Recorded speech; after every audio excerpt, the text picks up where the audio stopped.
Inalmahan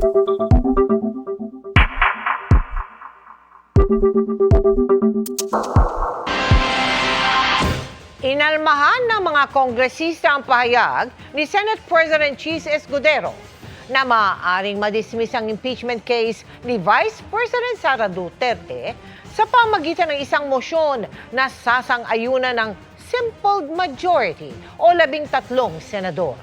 Patutsada ni Congresswoman-elect Elaila De Lima, tila may sarili raw versyon ng 1987 Constitution si Escudero. Nakatutok si Tina Panganiban Perez.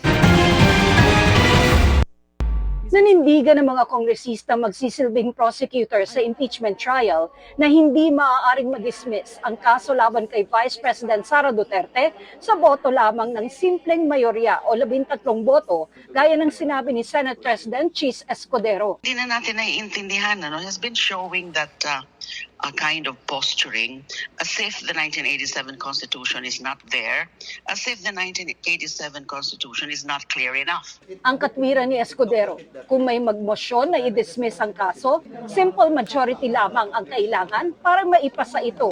Ang 2/3 vote o boto ng 16 na senador na nakasaad sa saligang batas ay kailangan lamang kung pagbobotohan na ay pag-convict. Kung may simple majority ka to dismiss, for example, then imposible ka na maka 2/3. Hindi ba? Correct. It's simple math. Kaya si ML Party List Representative-elect Laila De Lima nagpatutsada kay Escudero na tila may sariling bersyon nito ng konstitusyon. Pwede ba? Huwag nyo namang subukan na sinusubukan nila kung ano mga strategy, mga moves and steps para masabotahe yan, para hindi matuloy yung trial. That is not what the Constitution has envisioned for the Senate as an impeachment court. Sang-ayon si Senator Alan Peter Cayetano kay Escudero na pwedeng ibasura ang articles of impeachment sa pamamagitan lang ng majority vote. Pero ang tanong niya, tama ba ito? The Senate acts through its members and majority wins. Now, just because you can, it doesn't mean you should, di ba? Ayaw raw ni De Lima na hulaan kung ano ang motibo ni Escudero, pero marami raw agam-agam na hindi mapawi-pawi.